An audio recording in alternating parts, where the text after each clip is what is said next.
So, how can we strengthen and improve this system? One of the needs that we know we have is to have more foster homes open and available for teenagers. So we asked respondents what resources they would need to consider fostering a teen. We left this as an open-ended question so that we weren't limiting their responses in any way. And themes that emerged from the comments included increased access to behavioral health care, additional funding since teens cost more, they eat more, their clothing costs more, they have more expensive activities, etc. Training related to parenting teens specifically, respite or childcare during work hours because childcare stops at age 12 and many times older teens in foster care may need more support, and transportation assistance for activities. We also asked about post-adoption support needs since many families report a drop in support and assistance after the adoption is final. Themes that emerged from these comments included, and this was also an open-ended question, financial support, peer support, training, access to my agency for assistance after the adoption is complete, help answering my child's questions. As the children get older, they often have questions about why am I adopted, where are my parents, my birth parents, those kinds of questions, and it's difficult to know how to navigate that if you don't have someone supporting you. Having an advocate, especially related to education, and legal support. When parents were asked about specific resources that could help them be more successful as caregivers, the top answer with over 800 responses was assistance in advocating for their rights or the rights of the children in their care. The next most popular resource that would help them be more successful was access to peer support. Others included counseling, respite care, foster closets, grief support, and coaching.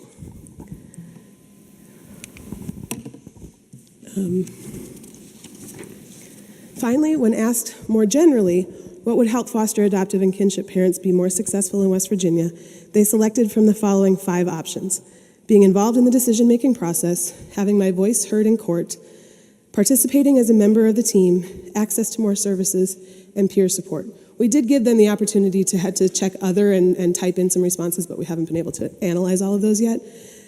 What stands out to me in this slide, looking at the number one answer here, well, really, what stands out to me is that the hardest thing on this list to provide access to more services was a fairly distant 4th priority.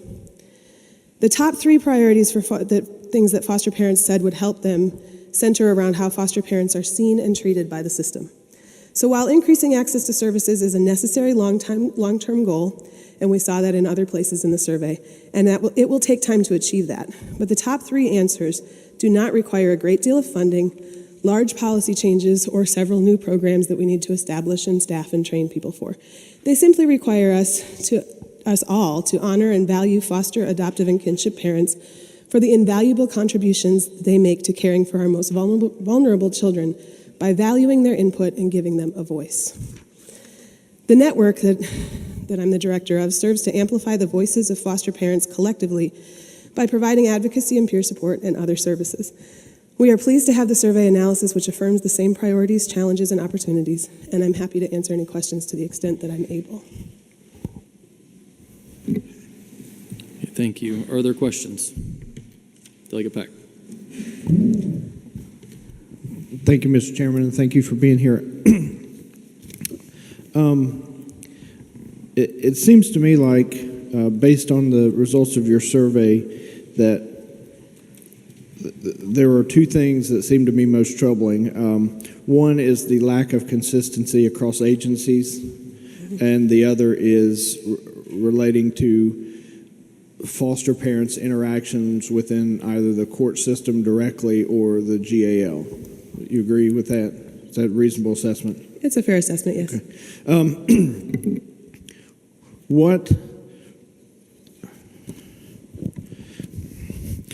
What barriers can we identify that inhibits the law being applied consistently across agencies, from DHHR to private agencies, GALs, et cetera? What's keeping us from doing that? Is there any data to support? I mean, I believe that that's true. I want to figure out how to fix it. That's a great question, and I should back up and say that I think that's your assessment is fair based on the analysis we've done so far. Leave that door open. I think There are a lot of challenges in that. I think just having lots of different players involved in this system, lots of different people. I mean, as a foster parent alone, you have to interact with so many different people, and not everyone always gets the same information. Not everyone has access to the same information. So that can be, just streamlining that process, I think, could help. Trying to think, what did you have more? Well, my other question is what, but based on your survey, it seems to indicate that, there are a lot of different folks that identify problems, but it seems like the two biggest problems that we face are they don't feel like they're being heard in court, and the GAL didn't perform like they were supposed to. So I guess my question is, are there other things outside of that is causing us to lose existing foster parents or prospective foster parents outside of the the limited parameters of your survey? Yeah, I mean, I think that, as you said, having a voice is so important, and I'm going to share something that a young woman from Denmark who was here working on her PhD, she was talking with grandparents raising their grandchildren. She said something to me that I thought was very profound and really applies to all foster, adoptive, and kinship parents, which is that they feel invisible and hidden while also feeling simultaneously very exposed and scrutinized in their every move.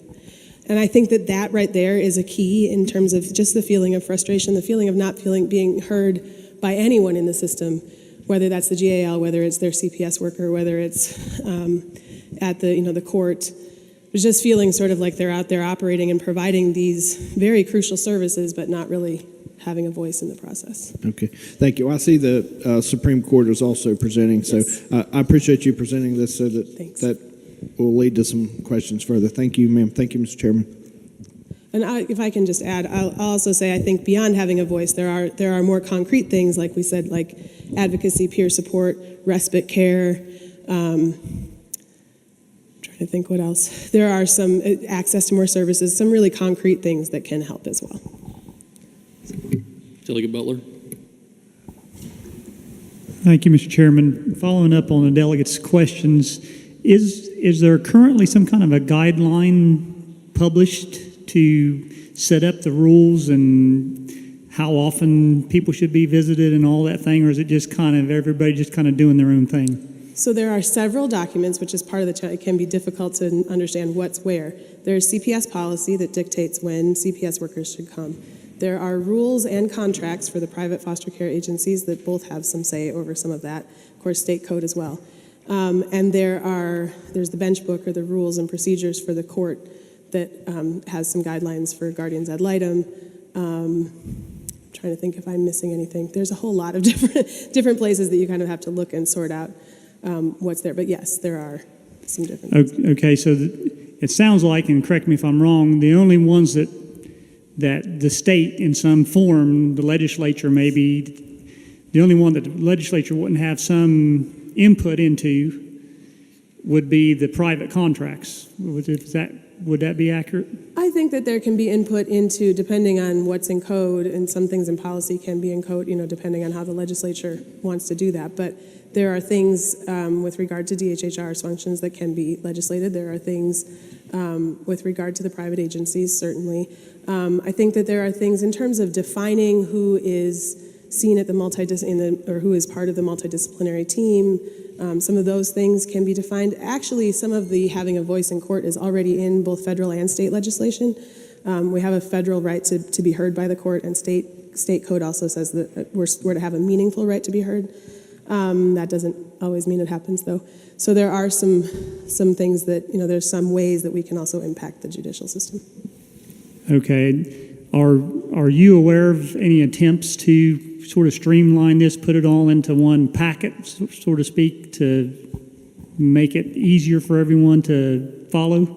I won't speak for the committee chairs, but I believe we have some draft bills that are coming out today or soon that I know Charlie and Cindy have been working on. Okay, well, if that's the case, then that's kind of where I was going with this. And then Okay, another a little simpler question is on about 3 slides back, you mentioned foster closets. I've not heard that term before. What is that?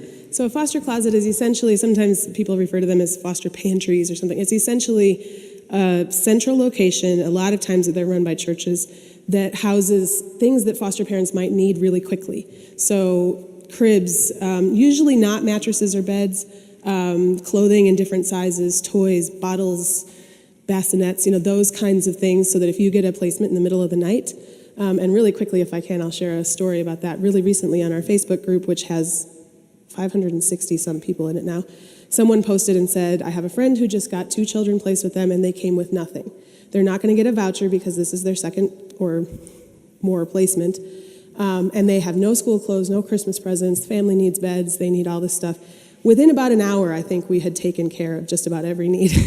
And part of that is because a lot of the foster closets are run by foster parents who are in the group, so they were able to say, well, this closet has this and this closet has that. And where there were things missing, like beds, there were people who were able to step up and say, hey, I've got one, if somebody can help me get it there. So connecting those groups has been really helpful to meet needs as well. Okay, great answer. Thank you. Thank you, Mr. Chairman. Delegate Walker. Thank you, Mr. Chairman. Thank you, Marissa, for being here. Do the parents have any concerns with the managed care system? So we didn't ask about managed care in this survey, but there have been some concerns that have come up recently, just about some communication that has been shared that it was a little bit confusing to them. They're still not exactly sure where things are headed and when things will happen. There are some confusion around that, and also for adoptive parents. They're saying, well, how do I make the choice between both how do I elect to stay with the current system if that's what I want to do, but also how do I make that choice? Where do I find sort of neutral information about my options and to help me make an informed decision? So those are some of the more recent things. Thank you. Delegate Wilson. Thank you, Mr. Chairman. Ms. Sanders, thank you for being here. I appreciate your time. Thank you. What is the system to ensure the quality of the operations of the guardian ad litem? I'm going to, since the court is here, I'm going to let them defer to that. Right now, my understanding, and I'll let them correct me if I'm wrong, but my understanding is that essentially they have to do some training and then they're put on a list with the court improvement program, and then the judges appoint them. So they're supposed to be turning in a report at various intervals that the judge should review. What has happened in my experience and many foster parents that I've talked to is that sometimes the guardian submits that report but without ever talking to the child or meeting the foster parent. So that it looks like they're doing everything, but in reality they haven't met people yet. What if the parents or the guardians or the child say that the report submitted by the guardian is incorrect or incomplete? So the foster parent, doesn't really have an opportunity to say that because we're not given the report. In general, there may be some cases where that happens, but I'm not aware of any. But in general, we're not given access to that report. We're often not allowed in the courtroom. In Kanawha County in particular, you don't set foot in the courtroom. You sit in the hallway if you attend. There are some counties where they are allowed in the courtroom. But the other challenge with that is that the guardian ad litem has tremendous influence over whether that child stays in your home, what happens with the case. So to come in and say the guardian ad litem submitted a report that they didn't actually interview me for, one of the challenges as a foster parent is that there is a constant undercurrent of fear that if you say the wrong thing to the wrong person, make somebody mad, have something taken out of context, they can come and take your kids. Or if the kid says something out of context. Right, yes. And that's not an unfounded fear. So there's a lot of fear. Even foster parent could file a motion to intervene if they've had the child long enough, if they have some legal support to do that. But even that can be seen by the judge or the guardian as sort of aggressive, and they may not appreciate that. Does that only apply to foster parent situations or also adoptive? Well, once the adoption is final, most of those people aren't really part of the case anymore, unless there's a new case or something that comes up. What But if they're it in does the apply to process of kinship as well. adoption? Sorry? In the process of adoption? Yes, if you're still in the process, then yes. And I've had a lot of people say to me in our network, say, I'm happy to help you advocate once my adoption's final. But until Ms. then, I'm Sanders. not rocking the boat. Thank you, Ms. Sanders. Thank you, Mr. Chairman. Thank you. Okay, thank you for being here today. Thank you so much. I appreciate your time. Okay, before we move on to the next presenter, I recognize the co-chair for purpose of a motion. Mr. Chairman, I move that we accept the minutes from their previous health meeting. Co-chair moves to accept the minutes from the previous meeting. All in favor, say aye. All those opposed, no. Minutes are approved. Our next update is from Aetna. Regarding converting foster care health system to a managed care system. If Todd White, Dr. Don Gibbon, and Josh Boynton would come up, please.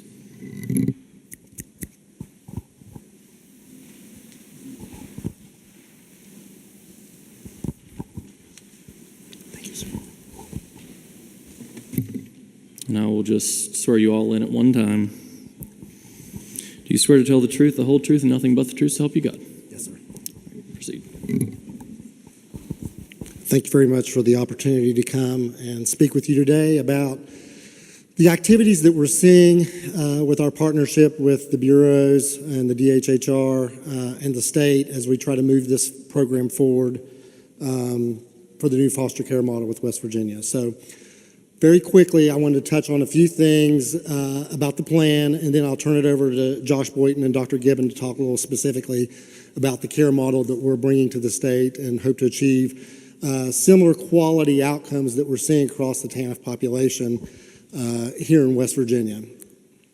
So very quickly, Aetna Better Health of West Virginia is a known model. We've been here in the state for just over 23 years. We started in 1996. We're very local. Our main office is here in Charleston. As you can see, the provider network, after 23 years of experience, is extremely strong. So through the numbers here, we're contracted with all the major hospitals, countless specialists in primary care, as well as all the FQHCs and RHCs.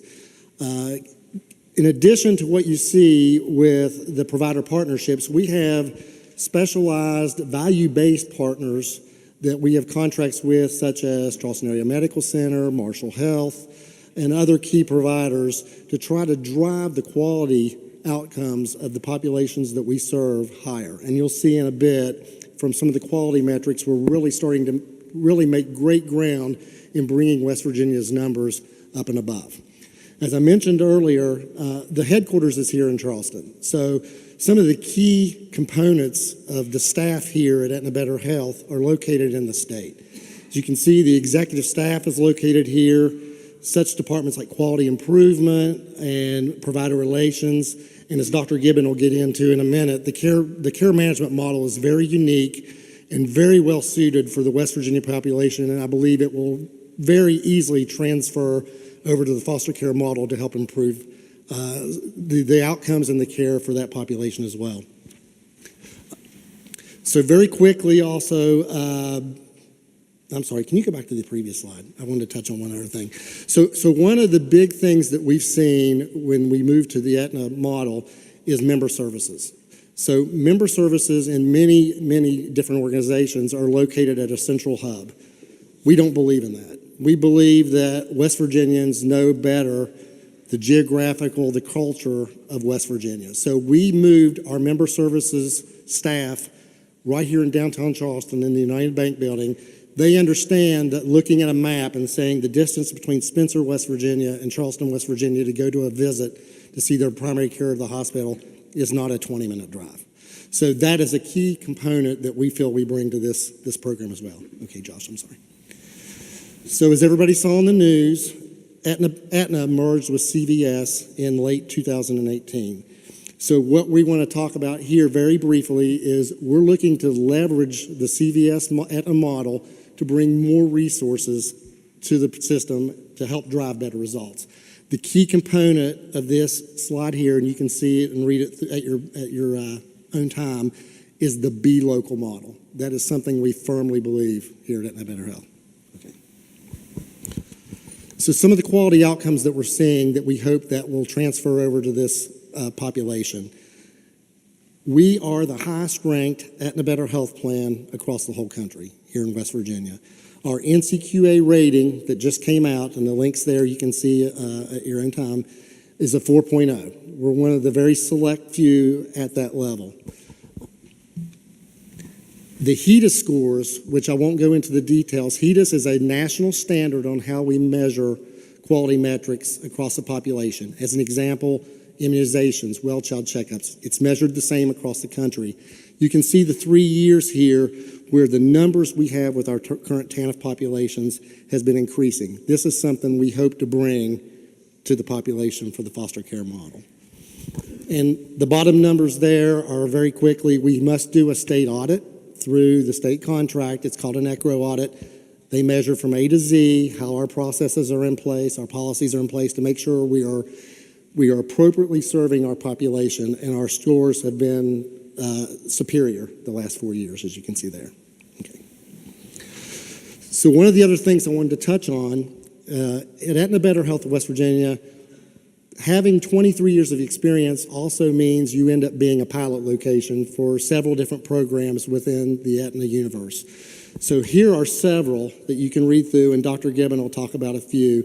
A couple of them I just wanted to point out is the Care Connection model that Dr. Gibbon will go into, our neonatal abstinence syndrome program, which has been about 4 years now running. We were the first partner with Lily's Place to get that model moving.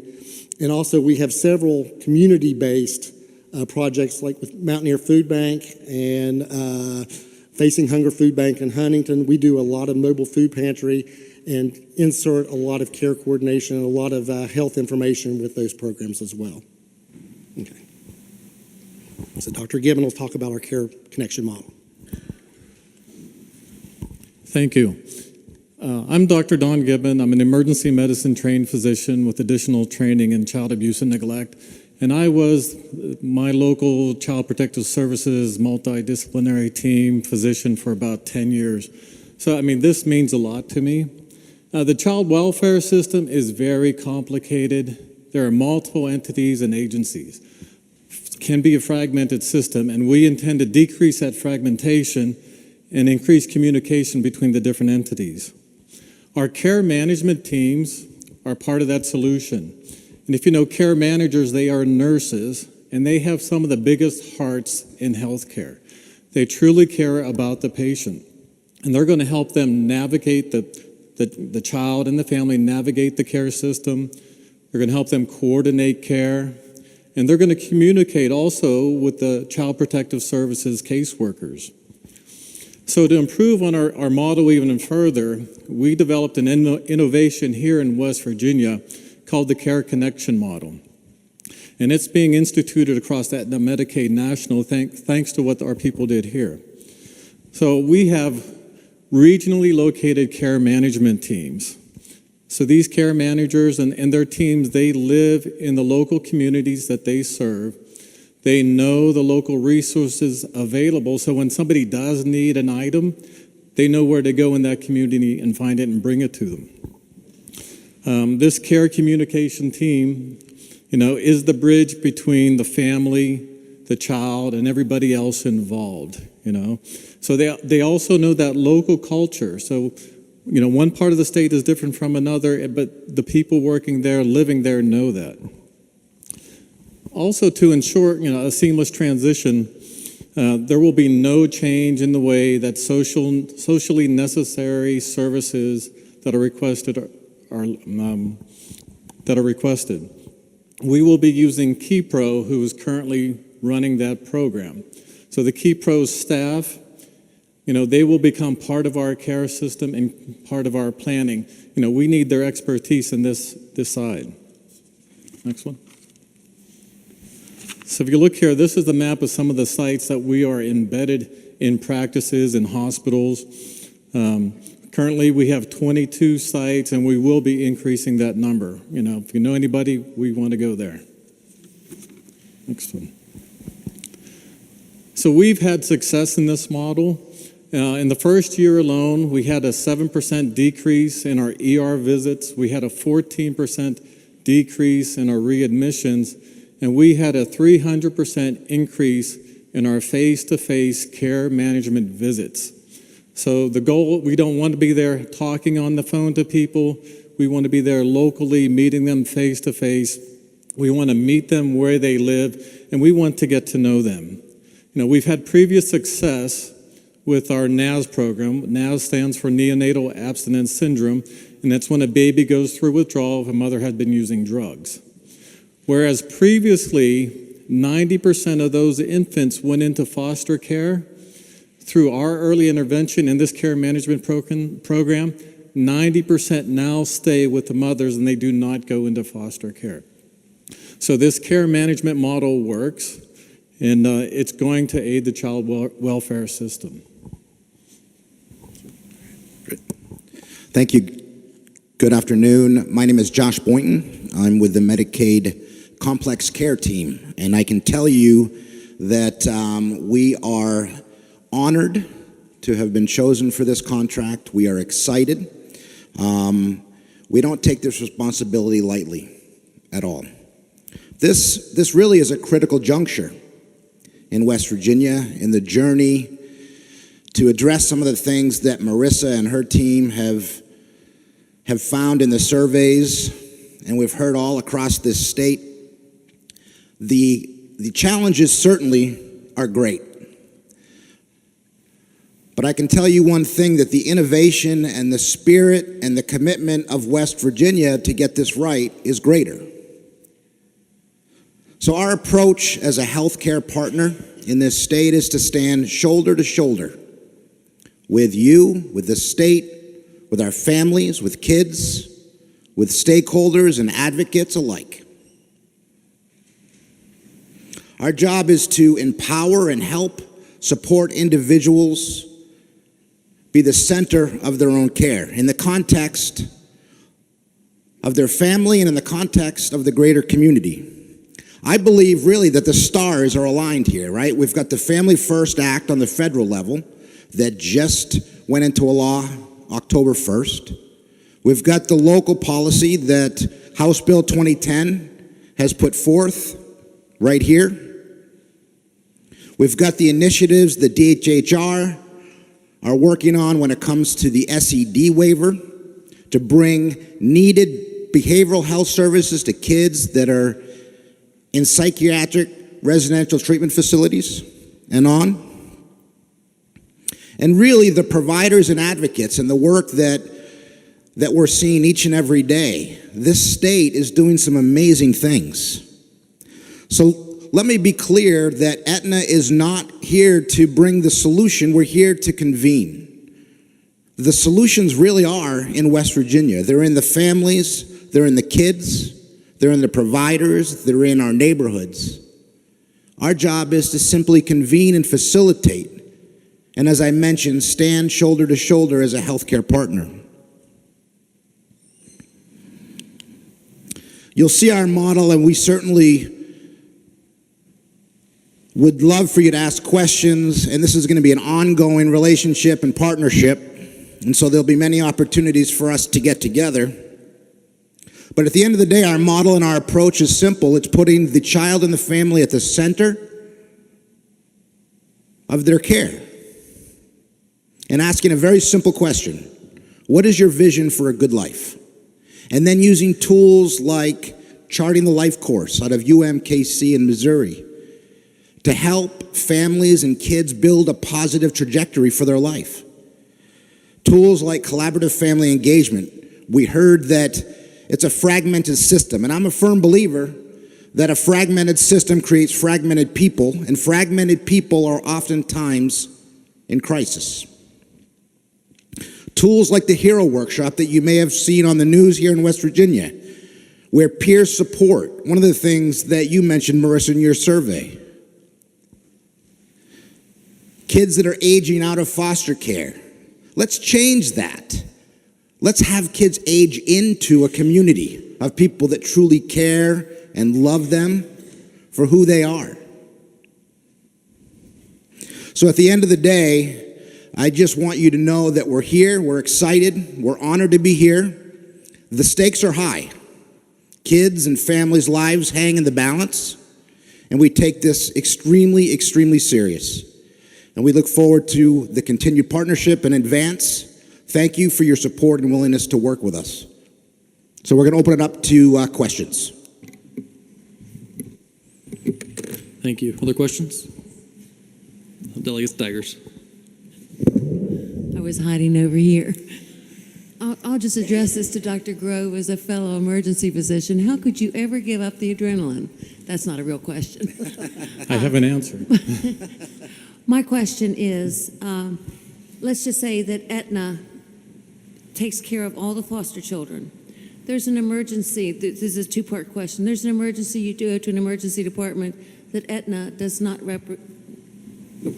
represent that hospital.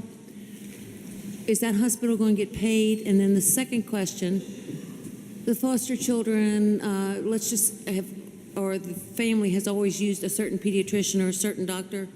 Aetna does not recognize that doctor. What happens to these people? Are they then fragmented out again to try and find care? And what do you do with the emergencies? So for the first question, I do Ironman triathlons to take care of the adrenaline. No. The first question, though, emergency care is always covered. If that is a true emergency, it will be paid for the hospitalization. Everything's taken care of. Okay? The second part is if they're not a provider in our network, we will do everything possible to get them into our network. You know, and if there's still not an ability to do that, we will try to transition them into an in-network provider, or sometimes we can do a single case agreement with a provider. Dr. Stowers, real quick. So we do not have a closed network. So we have an open network, and as Dr. Gibbon mentioned, every month we look at utilization, and if somebody pops up, a physician that's not in our network, we outreach to them to see if they want to become part of our network.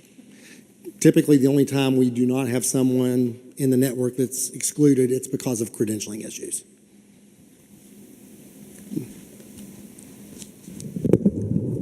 I'll take the question back to the ER doc. Do you have to prove the emergency the way that we were having to do for a while? Is this a individual deciding it's an emergency, or are you all deciding afterwards that that really wasn't an emergency? I mean, we look at the case. Cases are emergencies. I mean, if it's an emergency, it will be paid for. But you can decide that it wasn't an emergency and not pay for it, right? No. If they go to the emergency department... We pay for the emergencies. We don't deny care in emergency departments. Okay, and then any qualified physician that would want to be certified by Aetna, if they have the credentials... Yes. Correct. And would agree to your fee schedule, right? Right. Gotcha. Okay, thanks. Delegate Thompson. Thank you, Mr. Chairman. Thank you, gentlemen, for being here. I would just like some clarification on this chart with the care connection teams on-site locations. This may be an error, but correct me. My district that I represent is the 43rd, Randolph and Pocahontas, and I noticed that in the eastern portion of this chart, I don't see any on-site locations. My district, like just looking toward the nearest location of one of these on-site locations would be 2+ hours away. That would be a little concerning for me. Could you elaborate as to why there aren't any locations in the eastern? Well, the care management teams are there, but they're not physically on site in a specific practice. So, I mean, if we can work with the physicians to get on site, we will do that. We have not been able to do that yet. Is that atypical? Like, I mean, I see these are all across the state, but I just, in that whole entire district and all the way over in Berkeley County, Randolph, and there's a lot of, hospitals and locations in that area. And why have we not been able to get an on-site location in that entire region? Part of it's the population, how many members we actually physically have there. So well, they would have to. There may be not many of our members in a specific practice, but we look for the larger practices, the larger hospital populations where we have more members, more patients. Okay, and to clarify, so as of right now, if, say, someone in my district, they would still get care, correct, at these other... Correct. But it's just not an on-site location? Right. So they still get care. They still could meet with our care managers, at a site, at their home if they wanted to. They'll still get care, right? So they would not have to travel to one of these locations? No, they do not. Yeah, so our model, just to clarify, is there's on-site, obviously, but our care managers live in the communities. So, care does not have to be at a facility. We actually go into people's homes, into restaurants. We'll meet people where they're most comfortable, but we are in the community, which is really something that is unique to our model. Okay, I was just a little concerned by that. I was like, that's, it's wonderful there's all these other locations, but I just noticed in that particular region there wasn't anything. Yeah, this is new.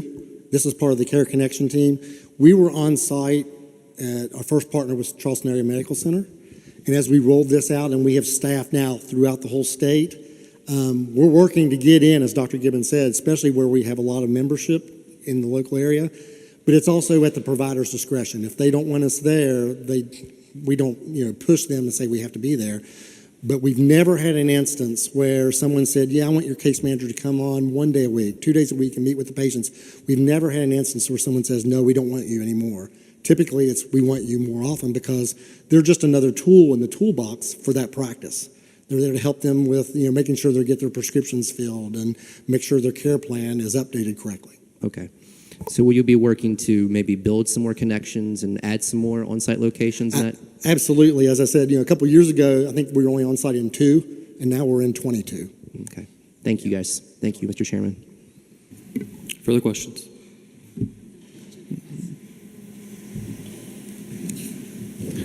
Thank you for being here. The one question I have, I represent Preston County. In Preston County, you've cut that out. It's 30 minutes from Ruby, almost any place, or 45 minutes. Any place else you put that, you're over an hour away. Mm-hmm. And I don't understand why you would just cut that out and not keep that in the northern part of the state. Yeah. Is that it? Yeah. So you answer this. So this is not indicative of how we care for the members. This is just how the nurses are broke up to make sure each region is balanced correctly. So we have nurses living in the Preston area. It's just they're put with the East to keep the numbers so that the supervisors have a balance instead of everybody being overloaded in one section. So they would know, so the people would know absolutely who they could contact. They'll have a list, and it will be within their area. It won't be an hour away. No, absolutely. There's people living in the communities. This is just broke up for the oversight perspective. This says the members don't know this. They just know who their case manager is directly and how to get a hold of them. Thank you. Yeah. Delegate Summers. Hi, thank you for being here. And this rolls out when? January what? Right now, we're still working with the Bureau on the rollout since the award in November. Okay. So we're meeting daily with the different bureaus to make sure everything is thoughtfully and correctly rolled out. Right now, we're targeting 2-1 for everything to switch over and continue to build everything out throughout. Okay, so everybody's care is the way it currently is, and then they'll transition to this. Okay. And I think that the map has just got people confused because you're talking about your case management teams, right? That is absolutely Or care managers. You're not talking about the care they can get. No. They still will get the care. It's the same across the state. Okay, that's what I just wanted to clarify. I think people were thinking it was care. So, okay, thank you. Delegate Walker. Thank you, Mr. Chairman. Thank you, gentlemen, for being here. So I think it was Joshua who said that the family and the youths are the center of care. So will the private foster care agency have access to medical records and medical history? Yes, so part of our model is a platform called Family Connect, which is an online portal that folks with permission and obviously the authority to be able to access records, that will all be in one place, which is something that we're very, very excited about. So, yeah. And so who will those folks be with permission? So, for example, if you're a foster care provider, you would only have access to the kids living with you, as opposed to, so it's an online portal. It's a web-based portal. All of the medical records will be there. And my point only is to say that it's permission-based, so not everybody's going to have access. But if you're part of that person's circle of support and that legal guardian has said, yes, you are here, you're important, and we want you to have access, then that person will have access. So foster care parents could have access. Correct. Also. Thank you. You bet. Further questions? Thank you all. Thank you. Okay, next we'll have a presentation by the West Virginia Supreme Court, multiple disciplinary teams, guardian ad litem and adoption by Justice Tim Armstead, Judge Alan Moats, Judge Carter Williams, and Cindy Largent Hill.